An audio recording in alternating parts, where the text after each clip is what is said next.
Sorry to open with something so morbid, but that's really what you get. Your closest family and friends will obviously have much more than that to remember you by, but to a stranger, to someone who didn't know you, who happens to pick up a newspaper on the day that it's listed, you get 200 words.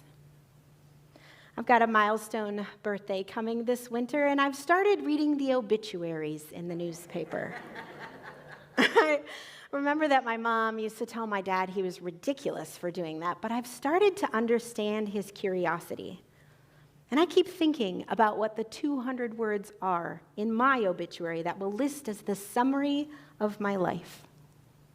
The older you get, the weirder it is to think about what you'll leave behind. When we're young, we're filled with wonder and dreams about what will become and who will walk beside us. And as we get older, we find our way into a job, maybe a career. We find someone to share life with, and perhaps we add children to our homes. And our goals and our dreams can get lost amid keeping all of our plates, bowls, and casserole dishes spinning. But when we hit middle age, the thoughts of legacy and meaning seem to echo ever louder in our up at 3 a.m. brains. And we wonder, I wonder, if I have done enough, been enough. Today we're in part 2 of our series on what it means to live 6G. Last week, Pastor Jeremy taught us about the power of gathering, investing in others, and inviting them to experience faith together. And today, I want us to think about goodness, which we have defined as helping the community at large to experience God's grace through works. And what does that mean? Well, it simply means that we are helping others see and experience God's love through our actions. I think many of us wonder about being good enough. I mean, what is the measure for goodness anyway? We know that there's good and that there is evil. All we have to do is watch a Marvel movie. But when we try to find a guideline for how to know if something or someone is good, that can be much harder. Thought I'd dive into AI, and so I asked ChatGPT to help me define how to measure goodness. This is the response I got. There are many ways to measure good. It can depend on the context and perspective. In general, good is often associated with positive values such as fairness, justice, compassion, and happiness. Some people might measure good by looking at the well-being of others or by considering the long-term consequences of actions. Others might measure good by evaluating the moral principles involved in a situation. Overall, there is no single way to measure good, and it is often a complex and nuanced question. Thanks for nothing, ChatGPT. Now I just have more questions. Those of us who follow Jesus want desperately to be known as good people. We want to be known as those who share the goodness of God with those we encounter every day. And in fact, many of us grew up in a faith system that told us God is good all the time. Yes, thank you, church people. But how do we know if God is good? And if he is, how do we actually show that goodness to others? Well, to begin my study, as it relates to goodness, I headed to 2 places. The physical library, they do still exist, by the way, and also the metaphysical library, otherwise known as the internet. And I found some incredibly interesting things as I began to think about how to love and serve other people. There are plenty of books and articles that will tell you how to love your neighbor, how to act out justice in the world, how to treat people regardless of race and identity as creations of God. But I kept coming back to the idea of goodness and how that related to these ways of being in the world.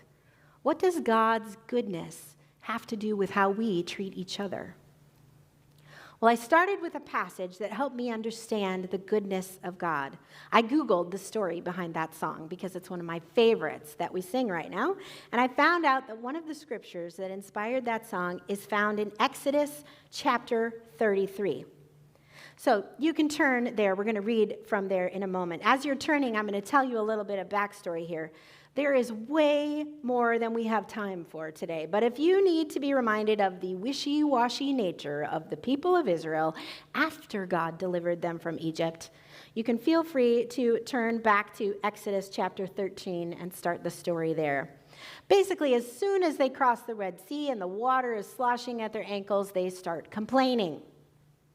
Are we there yet? This manna is terrible. In Egypt, we had fruit and fish. Yes, and forced labor and the killing of babies. But yes, that was better. So Moses starts meeting with God on Mount Sinai and then coming down and telling the people what God says. Eventually, Moses heads up the mountain and he disappears into the cloud of God's presence for 40 days. This, of course, was 39 days too many for all of these people. And they got bored and restless. And so they come to Aaron, who's Moses' number 2, and they ask him to give them something comfortable and familiar. Now, it's easy for us to jump in here and to see their lack of faith. I mean, really. They couldn't even wait for 40 days. But when was the last time you had to wait on God? When was the last time you applied for a job, got an interview, and then had to wait for 40 days? I think I definitely would have lost my patience. Now, as we head back to the story, in Egypt, there were lots of gods that you could worship. So if you need to defeat some enemies, you just pray to the sun god Re. Or if you're worried about your wife giving birth, you pray to the goddess Hathor. So the people come to Aaron and they ask for an idol that they can worship because they've been in Egypt for a while. They've adopted this cultural idol worship. And the idea of worshiping one unseen God is still a little bit ridiculous. So Aaron takes their jewelry, melts it down, makes a golden calf. And the people are happy. But God, not so much. He sends Moses back down the mountain where he finds these people dancing and celebrating at the feet of this golden calf. And Moses gets so angry that he throws the newly minted 10 Commandment tablets to the ground, shattering them. Moses, as a leader, is so sad and so disappointed that he argues with God on the people's behalf. He asks for God's continued presence with his people. God says yes. And then Moses asks for more. He asks to see God's glory. We're going to pick up the story in Exodus 33, chapter 33, verse 15, and I am reading from the Message translation. Moses said, "If your presence doesn't take the lead here, call this trip off right now. How else will it be known that you're with me in this, with me and your people? Are you traveling with us or not? How else will we know that we're special, I and your people, among all the other people on this planet Earth?" And God said to Moses, "All right, just as you say, this also I will do, for I know you well, and you are special to me. I know you by name." And Moses said, "Please, let me see your glory." And God said, "I will make my goodness pass right in front of you." Did you catch what happened there? Moses asked to see the glory of God, and God promised to show Moses his goodness. God's glory lies in his goodness. When Moses saw the glory of God, his first understanding was that God was good. And if we don't know that God is good, then we don't know much about him at all. I love that God chose to show Moses his goodness, particularly in his response and question to see his glory. Have you ever thought about how you can show others the glory of God by showing them his goodness? In the midst of all my research, I found something in an unexpected place. On the opinion page of that same newspaper where I was reading the obituaries, I was drawn in by this heading: "For high holy days, commit to healing injustice." Okay, I'm curious. And I learned that tonight, September 24th, marks the beginning of Yom Kippur this year. Now, according to Jewish tradition, after a 10-day period of reflection and self-examination, on the evening of Yom Kippur, God decides each person's fate. Therefore, Jews are expected to make amends and ask forgiveness for their action or inaction over that last year. And it just so happens that Yom Kippur marks this very same moment that Moses came down the mountain and smashed those tablets at his feet. It is Judaism's most sacred day of the year. And what I found so intriguing about this article is that I learned that Jewish people mark Yom Kippur with a practice of collective repentance.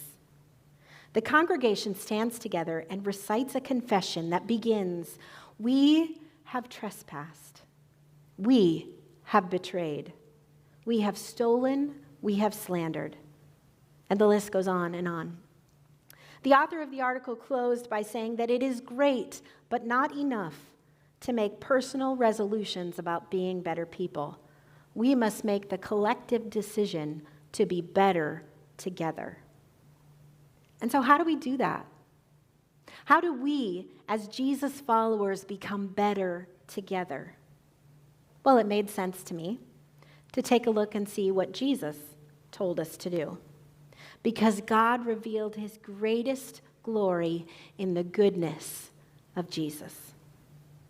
John 1:14 says, "The Word became flesh and blood and moved into the neighborhood." This story about Moses and the celebration of Yom Kippur would have been things that Jesus was very familiar with. When he showed up on the scene, there was no Bible. Nobody's walking around with a copy of the Old Testament just tucked into their robe. The priests had access to the scrolls, and those stories were shared orally in the temple, on the road, in their homes. Like Pastor Jeremy told us last week, all young Jewish boys wanted to grow up to become rabbis, and so they started by memorizing the entire Torah. This is how they had come to know who God was. They knew all about laws and rules, and somehow God's goodness had gotten lost in the desire to militantly observe the law. The Pharisees were very interested in being good. And so when Jesus shows up and he says in Matthew chapter 5 in the Sermon on the Mount, "Do not think that I have come to abolish the law or the prophets. I have not come to abolish them, but to fulfill them." Wait, what? He had their attention. Later in the same sermon, he steps into the world of relationships and he says, "You have heard it said, an eye for an eye and a tooth for a tooth. But I tell you," slow down there, Jesus. I mean, who are you to say that we can say "but" to anything that Moses passed down? "But I tell you, do not resist an evil person. If someone strikes you on the right cheek, turn to him the other also." Now, quick note here about turning the other cheek. This story gets misquoted all the time. It's become a catchy phrase for us to do whenever somebody speaks against us or offends us, right? Take the high road, turn the other cheek. But we're missing something. Have you ever thought why Jesus bothered to point out which cheek had been struck? Well, in ancient Rome, a slap was a great insult. Slapping someone would land you with a fine of 200 silver coins, and a backhanded slap was even more demeaning. That came with double the fine. And of course, in this culture, everyone was right-handed. So sorry, lefties, you would have just had to figure out how to do life completely opposite the whole way. The reason everyone was right-handed was because your left hand was the unclean hand. Now go with me here for a minute. Remember, we're eating with our hands, and toilet paper had not yet been invented. Yes, so you can put two and two together there, right? So imagine that you are facing someone, and this person slaps you backhanded across your right cheek. Now imagine that you are a member of the low class, perhaps even a slave. Your life feels meaningless, and you have been marginalized for far too long. But to run would be pointless. To slap back, a death sentence. He expects you to cower, to beg for forgiveness, to show enormous remorse. But instead, on this day, you look him in the eyes and you turn the other cheek. Now he has a choice. He can slap you again. But since he can't use his left hand, this time he'd have to slap you on your left cheek with an open palm. Now, to us, that doesn't mean anything. But in this culture, an open-handed slap was reserved for equals. And in order to exact his revenge, he would have had to recognize your humanity. You would have flipped the power dynamic in the most subversive and nonviolent way possible. You would have been seeking goodness, not revenge. And you would have turned the whole system upside down in the process. Jesus is only getting started. Next, he says, you have heard it said to love your neighbor and hate your enemy. Come on, Jesus, we like this one. I think a lot of us in our current divided world, we still kind of want to hold on to this one. Because we're always looking for a good enemy, right? Who doesn't want to enjoy a story where the good guy wins and the bad guy gets all the punishment and justice that we can muster? When my girls were little, they used to play a game in the backyard when the neighbor would come over. They called it Good Girl, Bad Girl. And surprise, surprise, my oldest, Emma, was always the good girl. The neighbor girl played the mom character, and my second-born, Grace, was always the bad girl. And the game would go like this. The girls would go out to the backyard. The good girl would be picking fruit. The bad girl would come along and take her captive and take her away to jail, which was, of course, the little fenced-in area by the trash cans behind the garage. That was the jail. Then the bad girl would fall asleep. Shoo! And the mom character would come and break in and take the good girl and run away, and a chase would ensue. I cannot tell you how many times my Grace would come into the kitchen complaining and say, I don't want to be the bad girl anymore. I never get to be the good girl. Well, of course. None of us wants to be the bad girl. Nobody wants to be the bad guy. But we are happy to watch someone else take on that very same punishment. But Jesus says, you have heard it said, love your neighbor and hate your enemy. But I'm telling you to love your enemies. And then he goes on, let them bring out the best in you, not the worst. When someone gives you a hard time, respond with the supple moves of prayer. For then you're working out of your true selves, your God-created selves. This is what God does. He gives his best, the sun to warm and the rain to nourish, to everyone, regardless. The good and bad, the nice and nasty. If all you do is love the lovable, do you expect a bonus? Anybody can do that. If you simply say hello to those who greet you, do you expect a medal? Any run-of-the-mill sinner does that. In a word, what I'm saying is grow up. Your kingdom subjects. Now live like it. Live out your God-created identity. Live generously and graciously toward others, the way God lives toward you. What he's saying is this: our job is to love people no matter what. It's easy for us to love our neighbors who see the world the way we do. The ones who rake their leaves the same time we do and clean up after their dogs. The ones who make their children put their bikes back in the garage and pull all their weeds. But that old guy down the street, the one who fills his lawn with signs, nope. I will tolerate that neighbor. I will see him, I might even smile. But I will definitely talk smack about him when I get home. And loving him? Well, now you're just being ridiculous. Jesus, that is not my job. Our deep dive into the 6 G's as a community is centered around the teaching of Jesus in John chapter 15, where he gives this beautiful image of the vine and the branches. He says he's the vine and we are the branches, and that apart from him, we can do nothing. And as we abide in him, we will bear much fruit. Now, unfortunately, in our modern American church, we have tried to manufacture fruit bearing. Pre-pandemic, the modern church spent a lot of time and a lot of money on creating more programs so that you could come to us to learn more, grow more, talk about bearing fruit. But we didn't do a very good job of teaching you how to abide in the vine. So when the pandemic took away our ability to gather together, we struggled with knowing how to connect with God on our own.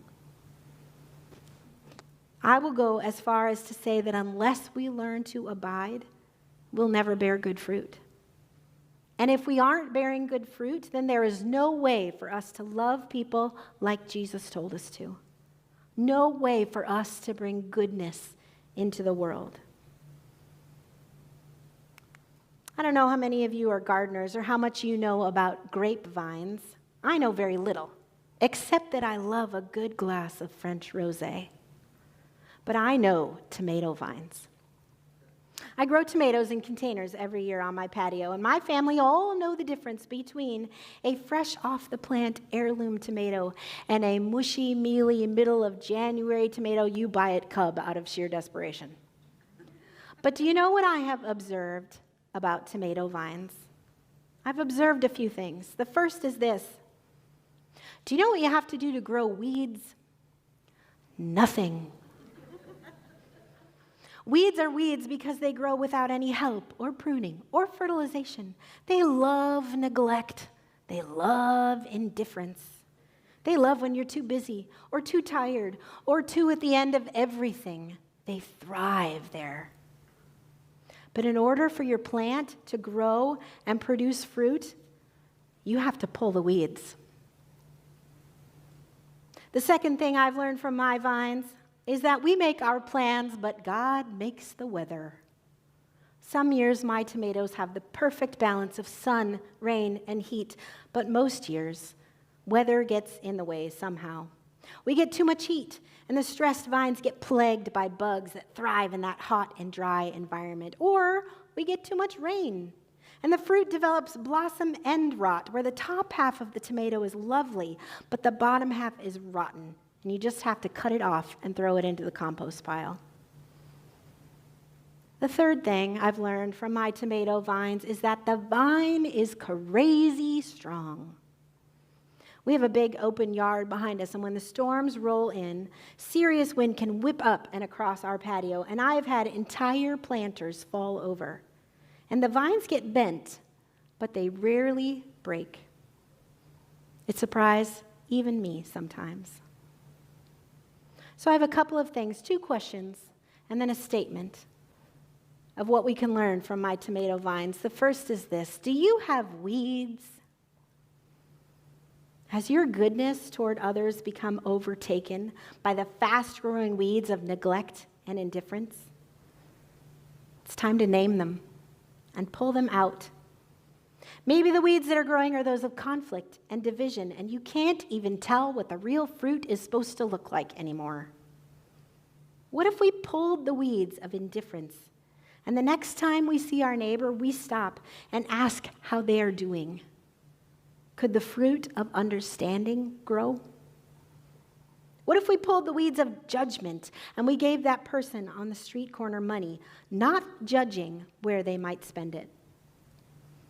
Could the fruit of a generous heart grow? What if we pulled those weeds of arrogance and we left an enormous tip just because we could? Would the fruit of goodness grow? It's time to pull the bad weeds.